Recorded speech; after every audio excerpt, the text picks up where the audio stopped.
സാമ്പത്തിക പ്രതിസന്ധി നേരിടുന്ന സംസ്ഥാന സർക്കാർ ജീവനക്കാരുടെ പെൻഷൻ പദ്ധതി അഴിച്ചുപണിയാൻ നീക്കം തുടങ്ങിക്കഴിഞ്ഞു. ധനവകുപ്പ് കഴിഞ്ഞ ദിവസം പുറത്തിറക്കിയ ഈ ഉത്തരവിൽ അത് വ്യക്തമാണ്.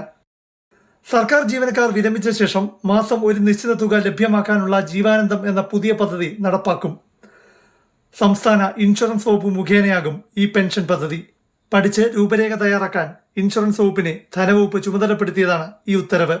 ഇനി ധനമന്ത്രി കെ.എൻ. ബാലഗോപാൽ 2024 ഫെബ്രുവരി 5 അവതരിപ്പിച്ച ബജറ്റിൽ ജീവനക്കാർ എതിർക്കുന്ന പങ്കാളിത്ത പെൻഷൻ പദ്ധതി പിൻവലിക്കുന്നതിനെ കുറിച്ച് പറഞ്ഞത് കേൾക്കാം.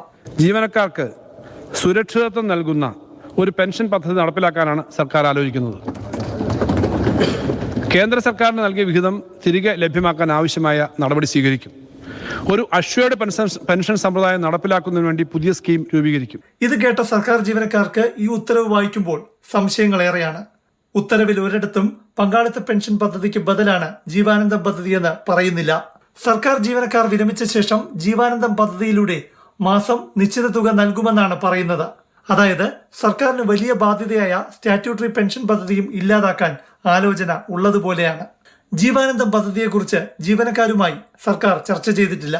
അതിനാൽ സുതാര്യതയില്ലെന്ന് ആഞ്ഞടിച്ച് ഭരണപക്ഷ സർവീസ് സംഘടനയായ ജോയിന്റ് കൗൺസിൽ തന്നെ രംഗത്തെത്തി. സ്റ്റാറ്റ്യൂട്ടറി പെൻഷൻ കൊടുക്കണമെന്നുള്ള ബാധ്യത ഒഴിവാക്കാനുള്ള ഒരു സംഗതിയാണോ എന്നുള്ളതിനെ സംബന്ധിച്ചൊരു ആശങ്ക ജീവനക്കാർക്കുള്ളതെന്ന യാഥാർത്ഥ്യമാണ്. പക്ഷേ ഇന്നത്തെ ഒരു സാമ്പത്തിക സ്ഥിതി വെച്ചിട്ടൊക്കെ ആയിരിക്കും ഇത് ചെയ്തതെന്ന് തോന്നുന്നു. എന്തായിരുന്നാലും ഒട്ടും സുതാര്യമല്ലാത്തൊരു പദ്ധതിയാണ് എന്നുള്ള അഭിപ്രായമാണ് പ്രത്യേകിച്ചുള്ളത്. സ്റ്റാറ്റ്യൂട്ടറി പെൻഷൻ പദ്ധതി അവസാനിപ്പിച്ച് പൊതുജനങ്ങൾക്കും ചേരാവുന്ന നാഷണൽ പെൻഷൻ ഫണ്ട് കേന്ദ്ര സർക്കാർ നടപ്പാക്കിയതുപോലൊരു ഗൂഢനീക്കമാണ് സംസ്ഥാനത്തും ജീവനക്കാർ കാണുന്നത്. CPIയുടെ സംഘടന തന്നെ എതിർപ്പുന്നയിച്ചതിനാൽ ജീവാനന്ദം നിലവിലെ പെൻഷൻ പദ്ധതികളുടെ അന്തകനാണോ എന്ന് സർക്കാർ തന്നെ വ്യക്തമാക്കേണ്ടി വരും. പ്രശാന്ത് കൃഷ്ണ, മാതൃഭൂമി ന്യൂസ്, തിരുവനന്തപുരം.